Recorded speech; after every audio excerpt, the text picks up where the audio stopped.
ಚಾಮರಾಜನಗರದ ಆಕ್ಸಿಜನ್ ದುರಂತ ಕೇಸ್ ಕೂಡ ರೀಓಪನ್ ಮಾಡಲಾಗುತ್ತೆ. ಈ ಹಿಂದೆ ಏನೂ ಆಗಿಲ್ಲ ಅಂತ ಪ್ರಕರಣವನ್ನ ಕ್ಲೋಸ್ ಮಾಡಿದ್ರು. ಈ ಕೇಸ್ ಮತ್ತೆ ಮರುಪರಿಶೀಲನೆ ಮಾಡ್ತಾ ಇದ್ದೀವಿ ಅಂತ ಡಿ.ಕೆ. ಶಿವಕುಮಾರ್ ಅವರು ಹೇಳಿದ್ದಾರೆ. ಚಳಿಗಾಲದ ಅಧಿವೇಶನಕ್ಕೂ ಮುಂಚೆ ಅಂದ್ರೆ ಆರಂಭ ಆಗೋಕ್ಕೂ ಮುಂಚೆನೆ ಬಿಜೆಪಿಗೆ ಬಿಗ್ ಶಾಕ್ ಕೊಡ್ತಾ ಇದ್ದಾರೆ. ಕೋವಿಡ್ ಕೇಸ್ ಹಾಗೂ ಆಕ್ಸಿಜನ್ ಕೇಸ್ ಮುಂದಿಟ್ಕೊಂಡು ಬಿಜೆಪಿಯನ್ನ ಇಕ್ಕಟ್ಟಿನ ಪರಿಸ್ಥಿತಿಗೆ ತಳ್ಳೋದಕ್ಕೆ ಸರ್ಕಾರ ಭರ್ಜರಿಯಾಗಿ ಪ್ಲಾನ್ ಮಾಡ್ಕೊಳ್ತಾ ಇದೆ. ಅವರೇನಾದ್ರೂ ಮೂಡ ವಾಲ್ಮೀಕಿ ಅಂತ ಹೇಳಿದ್ರೆ ಈ ಎರಡು ಅಸ್ತ್ರಗಳನ್ನ ಪ್ರಯೋಗಿಸಿ ಬಾಯಿ ಮುಚ್ಚಿಸುವಂತಹ ಕೆಲಸ ಮಾಡೋದಕ್ಕೆ ಬೇಕಾದ ಎಲ್ಲ ತಯಾರಿ ಆಗ್ತಾ ಇದೆ. ಡೀಟೇಲ್ಸ್ ಕೊಡ್ತಾರೆ ರವೀಶ್. ಈ ಸಲ ಸೆಷನ್ ಆರಂಭಕ್ಕೂ ಮುಂಚೆನೆ ಸರ್ಕಾರದ ವತಿಯಿಂದ ಭರ್ಜರಿ ಪ್ರಿಪರೇಷನ್ ಅಂತೂ ಬಿಜೆಪಿಯನ್ನ ಇಕ್ಕಟ್ಟಿಗೆ ಸಿಲುಕಿಸೋದಕ್ಕೆ, ಮುಜುಗರಕ್ಕೆ ತಳ್ಳೋದಕ್ಕೆ ಬೇಕಾದ ಎಲ್ಲ ಸಿದ್ಧತೆ ಆದಂಗೆ ಕಾಣಿಸ್ತಾ ಇದೆ. ಈಗ ಕೋವಿಡ್ ಅಕ್ರಮಕ್ಕೆ ಸಂಬಂಧಪಟ್ಟಂತೆ ಏನೆಲ್ಲ ಡಿಸಿಷನ್ಸ್ಗಳಾಯಿತು ಇವತ್ತು? ಖಂಡಿತವಾಗಿ ಕೂಡ ಇದೊಂದು ರೀತಿಯಲ್ಲಿ ಮುಯಿಗೆ ಮುಯಿ ಅನ್ನೋ ಅಸ್ತ್ರವನ್ನು ಕಾಂಗ್ರೆಸ್ ಪ್ರಯೋಗ ಮಾಡೋದಕ್ಕೆ ಮುಂದಾಗಿದೆ. ಯಾಕೆಂದರೆ ಸಹಜವಾಗಿಯೇ ಮೂಡ ಪ್ರಕರಣ, ವಾಲ್ಮೀಕಿ ಪ್ರಕರಣ ಈ ರೀತಿ ವಿಚಾರಗಳನ್ನ ಎತ್ಕೊಂಡು, ಜೊತೆಗೆ ವಕ್ಫು ಇದನ್ನು ಎತ್ಕೊಂಡು ಬಿಜೆಪಿ ಹೋರಾಟ ಮಾಡೋದಕ್ಕೆ ಪ್ಲಾನ್ ಮಾಡ್ಕೊಂಡಿರ್ತಕ್ಕಂಥದ್ದು.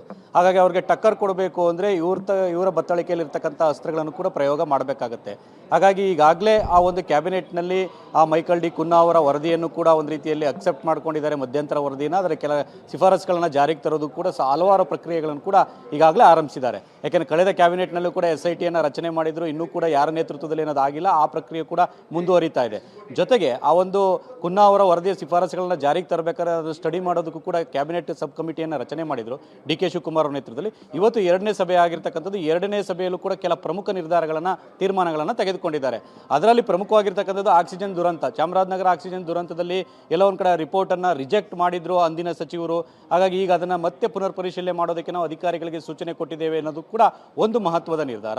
ಜೊತೆಗೆ ಎಲ್ಲೋ ಒಂದು ಕಡೆ RT-P ಟೆಸ್ಟ್ನಲ್ಲೂ ಕೂಡ ಒಂದು ರೀತಿಯಲ್ಲಿ ಬೆಂಗಳೂರಿಗೆ ಸಂಬಂಧಪಟ್ಟಂಥದ್ದಾಗಿರ್ಬೋದು ಮತ್ತು ಕಿದ್ವಾಯಿ ಸಂಬಂಧಪಟ್ಟಂತಾಗಿರ್ಬೋದು, ಈ ಒಂದು ಇದು ಸಂದರ್ಭದಲ್ಲಿ ಆಗಿರ್ತಕ್ಕಂಥ ಒಂದು RT-PCR ಟೆಸ್ಟ್ ಏನಿತ್ತು ಅದರಲ್ಲಿ ಸಾಕಷ್ಟು ಅವ್ಯವಹಾರ ಆಗಿದೆ.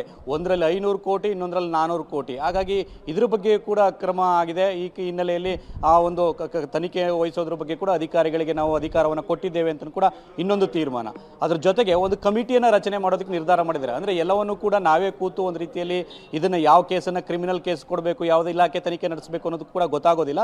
ಹಾಗಾಗಿ ಅಧಿಕಾರಿಗಳು ಡಿಸೈಡ್ ಮಾಡಲಿ. ಅದರಲ್ಲಿ ಹಾಲಿ ಮತ್ತು ನಿವೃತ್ತ ಇಬ್ಬರು ಅಧಿಕಾರಿಗಳು ಕೂಡ ಇರಲಿ ಅಂತ ಕೂಡ ಅದೊಂದು ಕಮಿಟಿಯನ್ನು ಪ್ರತ್ಯೇಕವಾಗಿ ಮಾಡೋದಕ್ಕೂ ಕೂಡ ತೀರ್ಮಾನ ಮಾಡಿದ್ದಾರೆ. ಹಾಗಾಗಿ ಎಲ್ಲ ಒಂದು ಕಡೆ ಒಂದು ವಿಧಾನಮಂಡಲದ ಅಧಿವೇಶನದ ಸಂದರ್ಭದಲ್ಲಿ ಕೂಡ ಆ ಒಂದು ವಿಪಕ್ಷಗಳ ಆ ಒಂದು ಮೂಡ ಜೊತೆಗೆ ವಕ್ಫ್, ಅದ್ರ ಜೊತೆಗೆ ವಾಲ್ಮೀಕಿ ಅಸ್ತ್ರಗಳನ್ನು ಒಂದು ರೀತಿಯಲ್ಲಿ ತಡೆಯೊಡ್ಡೋದಕ್ಕೆ ಈಗ ಕಾಂಗ್ರೆಸ್ನ ಸರ್ಕಾರ ಈ ಒಂದು ಕೋವಿಡ್ ಅಸ್ತ್ರವನ್ನು ಪ್ರಯೋಗ ಮಾಡ್ತಾ ಇರ್ತಕ್ಕಂಥದ್ದು. ಮಮತಾ.